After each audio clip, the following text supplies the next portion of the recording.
എന്റെ വീട്ടിനകത്ത് നടക്കുന്ന സംഭവങ്ങൾ പുറത്തു പോകുന്നു. എങ്ങനെ അത് പോകുന്നു എന്ന് എനിക്ക് ചോദിച്ചാൽ എനിക്കറിയില്ല. എന്തായാലും ഞാൻ എന്റേതായ കണ്ടന്റിൽ വീഡിയോ ചെയ്യുന്ന ആളാണ്. അപ്പോഴ് ആരടർത്തിയാലും എന്തടർത്തിയാലും ഒരിക്കലും ബന്ധങ്ങളൊന്നും അവസാനിക്കൂല. പിന്നെ എനിക്ക് പറയാനെന്താ വെച്ചാല്, എനിക്ക് ഉണ്ടായ ഇൻസിഡന്റ് പോലെ ആയിരിക്കില്ല വേറൊരാൾക്കുണ്ടാവുന്നത്. ഞാൻ എന്തായാലും ഒരു ആളിനെ വിവാഹം ചെയ്തു. പബ്ലിക്കില് അപമര്യാദായ രീതിയിൽ എന്നെ ജന്മം നൽകിയ തള്ള ഇങ്ങനെ പറഞ്ഞു. പബ്ലിക്കിൽ അനാവശ്യങ്ങൾ വന്നു. അന്ന് മുതൽ എന്റെ കഷ്ടകാലം തുടങ്ങി. ഒരു മകനെ കൊണ്ടുപോയി തിരിച്ചു കൊണ്ടുവന്നു. പക്ഷെ എനിക്ക് എന്റെ സോഷ്യൽ മീഡിയ കൂടെ ഞാൻ എന്റെ ചാനലിൽ കൂടെ ഞാൻ നല്ല എന്റെ കാര്യങ്ങളാണ് പറയണത്. അതിനകത്ത് കേസ് കൊടുക്കാൻ പറ്റുന്നവർക്ക് മുന്നോട്ട് കേസ് കൊടുത്ത് പോവാം. ഞാനിപ്പോഴും പറയുന്നുണ്ട്. പിന്നെ വേറെ കാര്യമെന്ന് വെച്ചാല് എന്നെ ഭീഷണിപ്പെടുത്തുകയോ എന്റെ ഭർത്താവ് എല്ലായിടത്തും എന്നെ തള്ള പറഞ്ഞോണ്ട് കിടക്കണം. മദ്യപാനിയാണ്, കുടിയനാണ്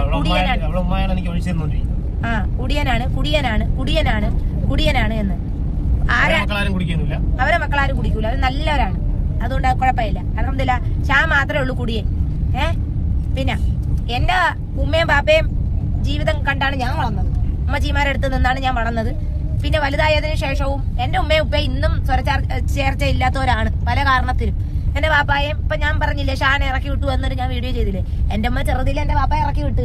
എന്റെ പാപ്പാക്ക് ഒരു ബാങ്ക് അക്കൗണ്ട് എങ്കിലും ഉണ്ടാന്ന് ചോദിച്ചാണ്. ഇല്ല. എന്റെ പാപ്പക്ക് ഒരു ബാധ്യതയില്ല. എന്നോട് ദേഷ്യവും ഇല്ല എന്റെ ഉപ്പയ്ക്ക്. എന്റെ ഉപ്പ പാവമാണ് ആള്. ഞാൻ ദേഷ്യത്തിന്റെ അടുത്തും പാപ്പ എന്തെങ്കിലും ദേഷ്യത്തിന്റെ അടുത്ത് എന്റെ അടുത്ത് പറഞ്ഞാലും നമ്മൾ തമ്മിൽ പാപ്പയും മോളും തമ്മിൽ അപ്പ തീരും. പാപ്പയ്ക്ക് യാതൊരു ദേഷ്യങ്ങളും ഇല്ല. ഇതങ്ങനെയല്ല. കിന്നരി മൈനയില്ലേ ഗിരിഗിരി എന്ന് പറഞ്ഞോണ്ട് മെനിയാന്ന് വണ്ടിയിൽ പോയപ്പോ കുടിയാന്ന് വിളിക്കണേട്ട് നമ്മളൊരു ഹോൺ അടിച്ചതിന്റെ പേരില്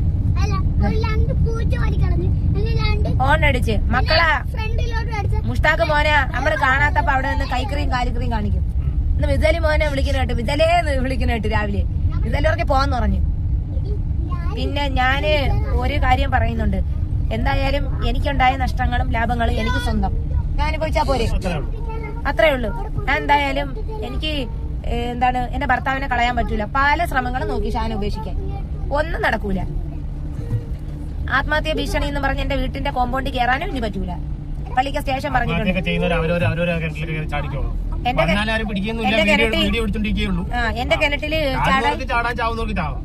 എന്റെ കിണറ്റില് ചാടിയാ ഇറച്ചു തരയും വേണം. എന്റെ കിണറ്റിൽ വന്ന് ചാടിയാ ഇറച്ചു തരയും വേണം. എന്റെ സർവേ കല്ലിന്റെ അകത്തോട്ട് കയറാനും പാടില്ല. എന്റെ വസ്തു ജപ്തിയാവുന്നത് വരെ ഞാൻ അവിടെ കിടക്കും. കാരണം എനിക്ക് വേണ്ടിയല്ല ഞാൻ വീട് പ്രമാണം ലോൺ വെച്ചത്. അന്ന് വീടില്ല, പ്രമാണമാണ്. നൗഫലിന്റെ കല്യാണത്തിനാണ് വെച്ചത്. കല്യാണത്തിനും വഴി മേടിക്കാൻ ഞാൻ 40,000 രൂപ ഇട്ടിട്ടുണ്ട്. 5.5 പവന്റെ സ്വർണ്ണം, 4 പവന്റെ സ്വർണ്ണം. ഹായ്, ഹലോ, അസ്സലാമു അലൈക്കും വറഹ്മത്തുള്ളാഹി വബറകാതുഹു. എന്തൊക്കെയുണ്ട് വിശേഷങ്ങൾ? എല്ലാവർക്കും സുഖമല്ലേ? അൽഹംദുലില്ലാ, എനിക്കും എന്റെ ഫാമിലിക്കും സുഖമാണ്. അപ്പൊ ഞാൻ ഇന്ന് വന്നിട്ടുള്ളത് ഒരു കാര്യം പറയാനാണ്. ഇപ്പൊ ഈ വീഡിയോ കണ്ടില്ല. അപ്പൊ നെജിലാന്റെ വീഡിയോ തന്നെയാണ് ഇന്ന് ഉദ്ദേശം.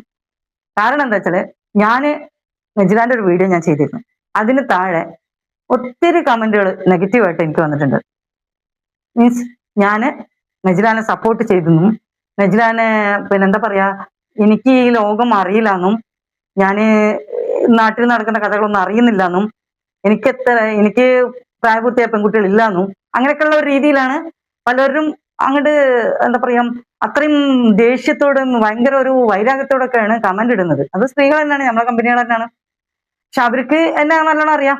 പക്ഷെ അവര് നെജിലാന്റെ മോള് മസ്റൂറ ഫാത്തിമാനോടുള്ള ഒരു സ്നേഹം കൊണ്ടായിരിക്കാം, അല്ലെങ്കിൽ അവളോടുള്ള ഒരു കരുതൽ കൊണ്ടായിരിക്കും അവരിങ്ങനെയൊക്കെ പറയുന്നത്. പക്ഷെ ഞാൻ ഒന്ന് പറയട്ടെ, എനിക്ക് പ്രത്യേകിച്ച് ഒരു യൂട്യൂബേഴ്സിനോടും ഒരു മനുഷ്യരോടും എനിക്ക് ഒരു വൈരാഗ്യമില്ല, പ്രത്യേകിച്ച് ഒരു ദേഷ്യമില്ല. എന്നാൽ പ്രത്യേകിച്ച് ആരോടും എനിക്ക് അധികം അടുപ്പമില്ല. അതിന്റെ ജീവിതത്തിൽ നിന്ന് ഞാൻ പഠിച്ചതാ കേട്ടോ.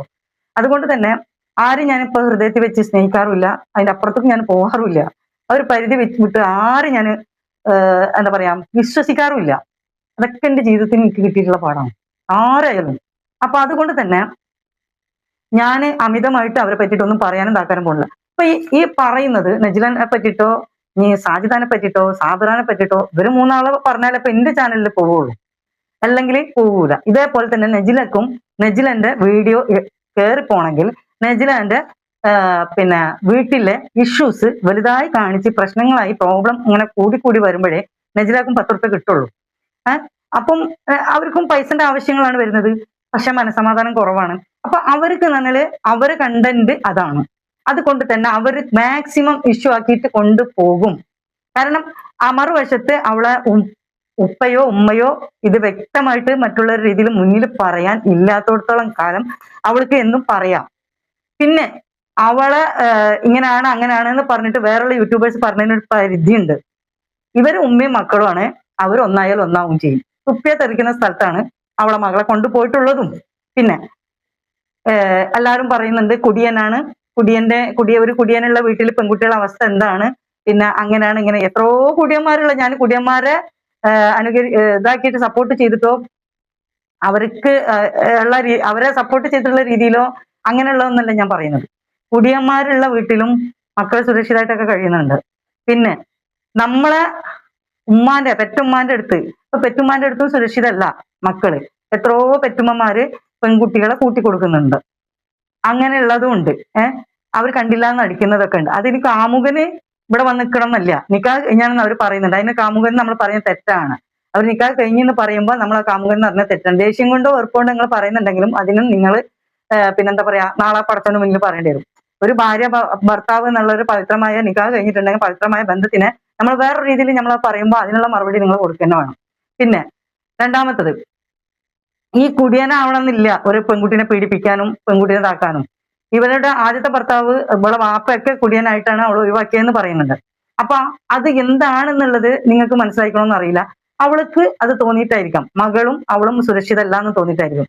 ഇപ്പൊ ഇവന് ഈ ഷാൻ എന്ന് പറയുന്ന ആള് കുടിയനാണെന്ന് അറിഞ്ഞിട്ട് അവൾ മനഃപൂർവ്വം എടുക്കണമെങ്കിൽ അവൾക്ക് അവനുള്ള ഈ രീതിയിലുള്ള വിശ്വാസം ഉണ്ടായിരിക്കാം. പലരും പല രീതിയിലാണ്, പലർക്കും പല വീക്ക്നെസ് ആണ് ഉണ്ടാവുക. പിന്നെ ആ അപ്പുറത്ത് എന്ന് പറഞ്ഞാല് ഉമ്മാന്റെ വീട്ടിൽ നിൽക്കുമ്പോൾ അവിടെ മാമന്മാരുണ്ട്, വല്യപ്പുണ്ട്. പിന്നെ ഇവള് തന്നെ, ഇവരുടെ ഉമ്മ തന്നെ അവളെ റഹീം എന്ന് പറയുന്ന അവളെ ബാപ്പാനെ, മസ്റൂറ ഫാത്തിമാന്റെ ബാപ്പാനായിട്ട് കോണ്ടാക്ട് ഉണ്ട് എന്ന് പറയുന്നു. അങ്ങനെ അവരും ഇവരും കൂടെ കൂടിയിട്ടാണ് കൊണ്ടുപോയിക്കണമെന്നും പറയുന്നു. അങ്ങനെ ഉണ്ടെങ്കിൽ ആ ബാപ്പ മകളെ ഇപ്പൊ എങ്ങനെ ആയിരിക്കും, മകളോടുള്ള സ്നേഹം ഏത് രീതിയിലായിരിക്കും? പിന്നെ ഈ ഉമ്മ എന്ന് പറയുന്നത് ഞാൻ കണ്ടുകൊടുത്തോളം നജില മക്കളോട് നല്ല കരുതലോടുകൂടാണ് പെരുമാറിയിരിക്കണമെന്നാണ് എനിക്ക് തോന്നുന്നത്. ആ ഒരു തോന്നലുകൊണ്ട് തന്നെ ഞാൻ പറയുന്നത്, ആ ഉമ്മാക്ക് ഉള്ള ഒരു കരുതലും വല്യമ്മക്കുള്ള കരുതലും രണ്ടും രണ്ടാണ്. അപ്പൊ അത് വേറെ. ഇപ്പൊ ഇവരെ വൈരാഗ്യം, ഇവരെ ദേഷ്യം ഒരു വേലിക്ക് അപ്പുറത്തും ഇപ്പുറത്തും നിന്നിട്ട് കളിക്കുന്ന കളിയാണ്. നമ്മള് ഇവര് പറയുന്ന ഒരു വീഡിയോസ് മാത്രമല്ല ഇങ്ങോട്ട് വേറെ ഒന്നും നമ്മൾ കാണുന്നില്ല. അവർ പറയുന്നതെല്ലാം നമ്മൾ കേൾക്കുന്നില്ല. അപ്പൊ അങ്ങനെയുള്ള ഒരു സംഭവത്തിൽ നമ്മൾ അടിപിടി കൂടിയിട്ട് എന്താ കാര്യം? അവർ ഇന്നല്ലെങ്കിൽ നാളെ ചിലപ്പോൾ ഒന്നായിന്ന് വരും, അല്ലെങ്കിൽ മസ്റൂറ ഫാത്തിമ ഇന്നല്ല നാളെ ഉമ്മാന്റെ അടുത്തേക്ക് തിരിച്ചു വന്നു വരും. അപ്പൊ നിങ്ങൾ അടിച്ചോടിക്കും. അപ്പൊ നിങ്ങളോട് എനിക്ക് പറയാനുള്ളത്, അവരോടൊന്നും ഒരു വൈരാഗ്യം നമുക്കില്ല, എന്നാ ഒരു സ്നേഹം കൂടുതലായിട്ടോ അങ്ങനെയില്ല. എല്ലാം നമ്മുടെ പാകത്തിന് തന്നെ. അവരായി അവരെ പാടായി, അവരെ ജീവിതമാണ്, അവരെ മകളുടെ നജിലാന്റെ മകളുടെ ജീവിതം നജില നോക്കുന്നു. അപ്പൊ അതില് നജിലാന്റെ ഉമ്മ ഇപ്പൊ ഉമ്മാനെ പറ്റി പറയുന്നുണ്ട്, സാജിദ പറഞ്ഞ മാതിരി തന്നെ നജിലയും പറയുന്നുണ്ട് എന്നൊക്കെ പറഞ്ഞിട്ട് കുറെ ആൾക്കാർ വന്നിട്ട് പറയുന്നുണ്ട്. പക്ഷെ നജിലാൻ എങ്ങനെ ചെയ്തെന്ന് അങ്ങനെ ചെയ്തെന്നൊക്കെ ഉമ്മ അങ്ങനെ പറഞ്ഞപ്പം അവൾക്ക് അപമാനായി പബ്ലിക്കിന്റെ മുന്നിൽ. എടോ, തെറ്റ് ചെയ്യാത്തവരാരുമില്ല, പലരും അങ്ങനെ പറയുന്നുണ്ട്, പലരും ഇങ്ങനെ ചെയ്യുന്നുണ്ട് എന്ന് പറഞ്ഞിട്ട് അങ്ങനെ പറഞ്ഞ് നടക്കേണ്ട ആവശ്യമില്ലല്ലോ. അപ്പോ ഈ നജിലാന്റെ ചാനൽ ഇങ്ങനെ പോയിക്കൊണ്ടേയിരിക്കും, അതിന്റെ കൂടെ മറ്റുള്ളവർ ഒഴുകിക്കൊണ്ടിരിക്കും. പറഞ്ഞാൽ ഞാനും ചിലപ്പോൾ വന്നു തരും. ഞാൻ കഴിയുന്നതും ഇങ്ങനെയൊക്കെയുള്ള പരിപാടികൾ ഒഴിവാക്കാമെന്ന് വിചാരിക്കുകയാണ്. അപ്പൊ അങ്ങനെ നിൽക്കുകയാണ്. അങ്ങനത്തെ വീഡിയോസ് ഒക്കെ ഞാൻ കട്ട് ചെയ്യണം. കാരണം എനിക്കത് മനസ്സിന് തൃപ്തി തോന്നുന്നില്ല, അത് തന്നെ. അപ്പൊ അതുകൊണ്ട് തന്നെ ഞാൻ ഈ വിഷയത്തിൽ ഇത്രേ പറയുന്നുള്ളൂ. എന്റെ പിന്നാലെ നിങ്ങൾ സൈക്കിൾ എടുത്ത് വരണ്ട. കാരണം ഞാനത് കണ്ടിന്യൂ അതിന്റെ പിന്നാലെ നടക്കുന്നുണ്ടെങ്കിൽ നിങ്ങൾക്ക് പിന്നെ പറയാം. ഇത് കണ്ടിന്യൂ അതങ്ങനെ അവളെ സപ്പോർട്ട് ചെയ്തിട്ട് വീഡിയോ ഇങ്ങനെ ഇടുന്നുണ്ടെങ്കിൽ വേണ്ടില്ല. ഞാൻ പറഞ്ഞില്ല, ഞാൻ നെഗറ്റീവായിട്ടും പോസിറ്റീവായിട്ടും പറഞ്ഞിട്ട്, പോസിറ്റീവായ കാര്യം പറഞ്ഞിട്ടുള്ളത് ആകെ ഉമ്മയും മകളും തമ്മിലുള്ള ഒരു ബന്ധത്തിന്റെ ഒരു വേദന, ആ കരുതലും ആ ഇതും പറഞ്ഞത് നടത്തുള്ളൂ. ഇത് പഞ്ചായത്ത് പറഞ്ഞിരിക്കണം, അവര് പറഞ്ഞിരിക്കണം, എല്ലാവരും സപ്പോർട്ടാണെന്നൊക്കെ പറയുന്നതൊക്കെ അതിന്റെ ബാക്കിൽ പല കളികളും നടക്കുന്നുണ്ട്. അതുകൊണ്ടായിരിക്കും അത് അങ്ങനെയൊക്കെ വന്നിട്ടുണ്ടാവുക. എന്തെന്നെ ആയാലും ഇന്നലെ നാളെ അതിപ്പോ അവർ ഒന്നിക്കേക്കാരം പറഞ്ഞ് നമ്മളെ പുറത്തുണ്ടാവുള്ളൂ. അപ്പൊ എന്തായാലും നല്ലതാവട്ടെ. അതന്നെയാണ് ഞാൻ അതിന് നിങ്ങൾക്കൊക്കെ കമന്റ് തന്നിരുന്നത്. പിന്നെ ഞാൻ ലോകം കാണാത്ത ആളാണ്, ഞാൻ നാട് കാണാത്ത ആളാണ്, ഞാൻ പെൺകുട്ടികളെ കാണാത്ത ആളാണ്, എനിക്ക് അതൊന്നും അറിയില്ല എന്നൊക്കെ പറയുന്നത് വെറുതെ പറയല്ലേ. അതൊക്കെ വെറുതെയാണ്. കാരണം നമ്മൾ കുറേ ജനങ്ങളെ ഫാമിലി ഇഷ്യൂസും പല പ്രശ്നങ്ങളും പല ട്രാജഡിയും ഒക്കെ കണ്ടിട്ടുണ്ട്. പല നാട്ടിലത്തതും പലതും അറിയാം. ഞാനൊരു ചാനലിൽ ഇത് പറയണമെങ്കിൽ ഇഷ്ടംപോലെ കഥകളുണ്ട്. എന്റെ കണ്ണിൽ കണ്ടിട്ടുള്ള, ഞാൻ അനുഭവിച്ചിട്ടുള്ള, എന്നോടുകൂടെ വന്നിട്ടുള്ള കഥകളൊക്കെ ഉണ്ട്, ഒരുപാടുണ്ട്. നിങ്ങൾക്ക് കേട്ടാൽ ഞെട്ടിപ്പോവും. അങ്ങനത്തെ കഥകളുണ്ട്. അപ്പൊ അതൊന്നും നമ്മൾ ഇതുവരെ തുറന്നു പറയാനും ഇതാക്കാനും വന്നിട്ടില്ല. ഇൻഷാ അല്ലാഹ് അങ്ങനത്തെ ഒരു സന്ദർഭം എന്തെങ്കിലും എന്നിൽ ഉണ്ടായിരുന്നെങ്കിൽ വന്നാല് ഞാനത് ആ സമയത്ത് തുറന്നു പറയും. അപ്പോഴേ കേൾക്കാൻ ഇഷ്ടംപോലെ ആൾക്കാരുണ്ടാവുള്ളൂ. ഇപ്പോഴത്തെ ആൾക്കാർ എന്ന് പറഞ്ഞാൽ ചിലപ്പോൾ ഞാനത് പറഞ്ഞ വെറുതെ വേസ്റ്റ് ആയി പോകും. കേൾക്കാൻ ആളുണ്ടാവുമ്പോഴേ നമുക്ക് പറയാൻ പറ്റുള്ളൂ. അപ്പൊ അതിനു വേണ്ടി ഞാൻ മാറ്റി വെച്ചിട്ടുണ്ട്. ഉണ്ടെങ്കിൽ, ഇല്ലെങ്കിൽ അത് അങ്ങനെ തന്നെ എന്നിനാലെ ആണ്ട് പോട്ടെ. എന്നാലെ അറിയുന്ന കുറച്ച് ആൾക്കാരും എന്റേതായിട്ടുള്ള ഉറ്റവരും, അതും കഥ ശരിക്കും അറിയാത്തവരും ഉണ്ട് കുറെ. ആട്ടം കാണാ എന്താണ് കഥ അറിയാതെ ആട്ടം കണ്ടവരും ഉണ്ട് കുറെ. അപ്പൊ അതൊക്കെ അങ്ങനെ മൂടി വെച്ച് അങ്ങനെ തന്നെ പോട്ടെ എന്നുള്ളതാണ്. അപ്പൊ അത് വേറെ കാര്യം. അപ്പൊ അതുകൊണ്ട് അങ്ങനെ നിങ്ങൾ പറയണ്ട. നമ്മള് എവിടെയും തൊടാതെ ഒരു കാര്യം കണ്ട് പറഞ്ഞു പോയി എന്ന് മാത്രമേ ഉള്ളൂ. അതിൽക്കാണ്ട് കേറി ചെന്ന് ചളി അറിയാൻ നമ്മൾ നിന്നിട്ടില്ല. ഒരാവശ്യമില്ലാഞ്ഞിട്ടാണ്. അല്ലാതെ തന്നെ ഇഷ്ടംപോലെ സ്റ്റോറികൾ അപ്പുറം എടുക്കുന്നുണ്ട്. അപ്പൊ അത് നമ്മൾ ഇതെന്ന് പറയുമ്പോ നിങ്ങളൊന്ന് ആലോചിച്ച് നോക്കി. ഇതെന്ന് പറയുമ്പോ എന്താണ് കഥ എന്നറിയാം. ഒരാൾക്ക് ഉപകാരമുള്ള ഒരു സ്റ്റോറിയും അല്ല, ഒരാൾക്ക് എന്തെങ്കിലും പഠിക്കാനുള്ള ഒരു ഇതല്ല. ഒരു വീട്ടില് ചീഞ്ഞു നാറുന്ന ഒരു കാര്യമാണ്, ഒരു ഫാമിലിയിലെ ഒരു ഇഷ്യൂ ആണ്. ആ ഇഷ്യൂ എടുത്തിട്ട് പബ്ലിക്കിന്റെ മുന്നിൽ മറ്റുള്ളവരും കൊടുന്ന് ഇടുകയാണ്. ഇത് എന്തെങ്കിലും ഇന്ത്യയിലെ പ്രധാനപ്പെട്ട ആരെങ്കിലും ആണോ, അല്ലെങ്കിൽ വേറെ ഏതെങ്കിലും സ്ഥലത്ത് നിൽക്കുന്നവരാണോ? അല്ല. അതൊന്ന് മനസ്സിലാക്കണം. അപ്പൊ അങ്ങനത്തെ ഒരു കാര്യം ഒരു വ്യക്തിന്റെ ജീവിതത്തിലെ ചീഞ്ഞു നാറുന്ന കുറെ കാര്യങ്ങൾ എടുത്തിട്ട് നമ്മൾ എന്തിനെങ്ങനെ ചിക്കി ചെയ്യേണ്ട ആവശ്യം? എന്തിനും നമ്മൾ ഇങ്ങനെ പ്രഷർ കൂട്ടേണ്ട ആവശ്യം? എന്തിനും നമ്മൾ വേദനിക്കേണ്ട ആവശ്യം? മറ്റുള്ളവർ കുറ്റം പറയേണ്ട ആവശ്യം? അപ്പൊ അതിന്റെ ആവശ്യമില്ലല്ലോ. അപ്പൊ നിങ്ങൾ ചോദിക്കും, നിങ്ങൾ പറഞ്ഞതൊന്നും ഞാൻ പറഞ്ഞില്ലേ, ഞാൻ ആ ഒരു കാര്യം പറഞ്ഞ് ഞാൻ വിട്ടു. പക്ഷെ നിങ്ങളാണ് അത് വിടാത്തത്. നമ്മളപ്പം പറഞ്ഞു, അതാണ്ട് കഴിഞ്ഞു. പിന്നെയും പറയുന്ന ആൾക്കാർ ഉണ്ടാവുമ്പോഴാണ് നമുക്ക് എന്താ മനസ്സിലാക്കുക, ആ ഒരു കാര്യം നമ്മളിപ്പോ റോട്ടുമ്പോൾ കൂടെ ഒരു കഥ എന്തെങ്കിലും ഒരു സംഭവം നടക്കുന്നുണ്ടെങ്കിൽ അത് കണ്ടു നിൽക്കുന്ന ഒരു പബ്ലിക്കിന് പല രീതിയിലായിരിക്കും. ഒരു 10 ആൾ കണ്ടു നിൽക്കുന്ന 10 ആൾക്ക് 10 മൈൻഡോടായിരിക്കും അത് വീക്ഷിക്കുക, അല്ലെ? അതിനാണ് പറയാ കാഴ്ചപ്പാട് എന്ന്. ഓരോരുത്തരും ഓരോ രീതിയിലാണ് അത് കണ്ടു മനസ്സിലാക്കുക. അപ്പൊ അവരുടെ ആ 10 ആൾക്കും 10 അഭിപ്രായമായിരിക്കും. എന്ന് പറഞ്ഞ മാതിരി ഇത് പബ്ലിക്കിൽ വന്ന ഇഷ്യൂ ആണ്. നമ്മളിത് ഇവരെ വീഡിയോസ് നമ്മൾ ആദ്യം മുതൽ തന്നെ ചെയ്തിരുന്നതാണ്. അതുകൊണ്ട് തന്നെ എനിക്ക് തോന്നിയ ഒരു സബ്ജക്ട്, അല്ലെ എനിക്ക് തോന്നിയ ഒരു അഭിപ്രായം ഞാൻ നിങ്ങളോട് മുന്നിൽ പറഞ്ഞു. അത്രേ ഞാൻ ചെയ്തോളൂ. അല്ലാതെ അവള് ഒരു ദിവസം തന്നെ 4ഉം 5ഉം വീഡിയോ ഒരേ സബ്ജക്ട് പറഞ്ഞിട്ടിടുന്നുണ്ട്. പക്ഷെ അതിലും അത്രയും എന്താണ് വ്യൂവേഴ്സ് ഈ 5 വീഡിയോ ആണെങ്കിൽ 5 വീഡിയോയിലും കയറി കാണുന്നുണ്ട്. ഈ ഒരു വീഡിയോ കണ്ട വാക്കുകൾ തന്നെയാണ് 5 വീഡിയോയിലും പറയുന്നത്. 5 വീഡിയോയിലും ഒരേ കാര്യങ്ങൾ പറയുന്നുണ്ടെങ്കിലും ആ 5 വീഡിയോയിലും ഇതുപോലെ തന്നെ ആൾക്കാർ കയറി കാണുന്നുണ്ട്. ലൈവ് ആണെങ്കിൽ ലൈവിലും. അപ്പൊ നിങ്ങളൊന്ന് ആലോചിച്ച് നോക്കൂ.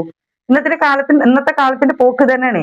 അത് സത്യസന്ധമായിട്ട് വിളിച്ചു പറയുന്നവരോ അല്ലെങ്കിൽ ഡീസന്റ് ആയിട്ട് സംസാരിക്കുന്നവരോ ആരും വരില്ല. അതൊട്ട് ആർക്കും വിലയുണ്ടാവില്ല. അതുകൊണ്ട് തന്നെ നമുക്ക് ഇത് വലിയൊരു ഇതായിട്ട് തോന്നുന്നില്ല. ഇതൊരു ചളിയായിട്ടാണ് തോന്നുന്നത്. വെറുതെ എന്തിനാണ് നമ്മളെ നിലവാരം കുറഞ്ഞിട്ട് കളിക്കേണ്ട ആവശ്യം? അതുകൊണ്ട് തന്നെ ഞാൻ സാജിദാന്റെ വീഡിയോ ഞാൻ വിട്ടതാ. സാജിദ അങ്ങനെ പറഞ്ഞതുകൊണ്ട് മാത്രം വീണ്ടും ഞാൻ വന്നതാ. സാബിറ തല കുത്തി മറിയുന്നത് ഇപ്പൊ എന്തൊക്കെയോ ആണെന്ന് 30 വാദിച്ചാണ്ട് വരുന്നുണ്ട്, എവിടേക്കോ എത്തുന്നു. സംഭവം ശരിയാണ്. അങ്ങനെ പോവാൻ എളുപ്പം നമ്മളെ ഗ്രീസ് എല്ലാ കാര്യത്തിലേക്ക് എത്തിക്കും. എത്ര നമ്മൾ തെറിച്ചു പോകുന്നോ, എത്ര നമ്മൾ ആ രീതിക്കനുസരിച്ചിട്ട് നമ്മൾ ഇതിൽ പോകുന്നോ, അതിന് സപ്പോർട്ടായിട്ട് ഇബ്ലീസ് നമ്മളെ കൂടെ വരും. നമ്മളെ മനസ്സിലാ ഇത് തരും, സ്ഥാനം തരും, നമുക്ക് അഹങ്കരിക്കാനുള്ള ഇതും തരും, കഴിവും തരും. നമ്മളെ പൊക്കി കൊണ്ടുപോകാനും പറ്റും, കൊണ്ടുപോവുകയും ചെയ്യും. നമ്മൾ അങ്ങനെ പോയിക്കൊണ്ടിരിക്കും. അവിടുന്ന് കൺട്രോൾ ചെയ്തിട്ട് നമ്മൾ നല്ല ലെവലിലേക്ക് വരണം. കുറച്ച് പാടാ, കുറച്ചൊന്നല്ല, കുറേ പാടാ. അപ്പൊ അത് അങ്ങനെ വന്ന് കിട്ടുക എന്ന് പറഞ്ഞാൽ റബ്ബിന്റെ വലിയൊരു അനുഗ്രഹമാണ്. അതുകൊണ്ട് തന്നെ ഞാൻ പറയില്ല. ഞാൻ അതുകൊണ്ട് തന്നെ പറഞ്ഞു, എനിക്ക് അങ്ങനെ താല്പര്യമില്ല. ഇതേപോലൊക്കെ സാധാരണ മാതിരൊക്കെ കളിക്കാനോ ആക്കാനൊന്നും അറിയാനിട്ടൊന്നുമില്ല. അങ്ങനെയൊക്കെ ചെയ്തിട്ട് എങ്ങനെയെങ്കിലൊക്കെ ക്യാഷ് ഉണ്ടാക്കുക, ജനങ്ങളെ മുന്നിൽ ഒരു കോമാളി ജീവിതാക്കുക, നിലവാരം കുറഞ്ഞ ആളാവുക, അങ്ങനൊന്നും ഞാൻ ആഗ്രഹിക്കുന്നില്ല. ഞാൻ നല്ലൊരു ഉദ്ദേശത്തോടെ തന്നെയാണ് ഈ ചാനൽ തുടങ്ങിയിരുന്നത്. അതിന്റെ കാര്യമൊക്കെ ഞാൻ പറയും, കുറച്ച് കഴിയട്ടെ ഇൻഷാ അല്ലാഹ്. അപ്പൊ ഇത്ര എനിക്ക് പറയാനുള്ളൂ. കൂടുതലൊന്നും എനിക്ക് അതിനെപ്പറ്റി പറയാനില്ല. അപ്പൊ വീഡിയോ ഇഷ്ടമായാൽ നിങ്ങൾ ലൈക്ക് ചെയ്യുക, സബ്സ്ക്രൈബ് ചെയ്യുക. ഞാൻ ചാനൽ നിർത്തണമെന്നൊന്നും ഞാൻ പറഞ്ഞില്ല. അപ്പൊ ഇങ്ങനെ ഉണ്ടെങ്കിൽ ഉണ്ടാവും, ചിലപ്പം പോവും. അതൊന്നും ഒരു വിഷയമല്ല. ഇത് മാത്രം ഇനി കണ്ടിട്ട് ഞാൻ ജീവിക്കാൻ ഉദ്ദേശിക്കുന്നുമില്ല. അൽഹംദുലില്ലാഹ് നല്ലൊരു തൊഴിൽ നമ്മളെ കയ്യിലുണ്ട്. അൽഹംദുലില്ലാഹ് അത് തിരിച്ചു വന്നിരിക്കുന്നു. അപ്പൊ പിന്നെ നമുക്ക് ഇതിമന്ന് കിട്ടിയിട്ട് വേണമെന്നില്ലല്ലോ. അപ്പൊ എന്തായാലും നിങ്ങളുടെ അഭിപ്രായം പറയും. വേറെ വീഡിയോസുമായി കാണാം. അതുവരെ എല്ലാവർക്കും അസ്സലാമു അലൈക്കും.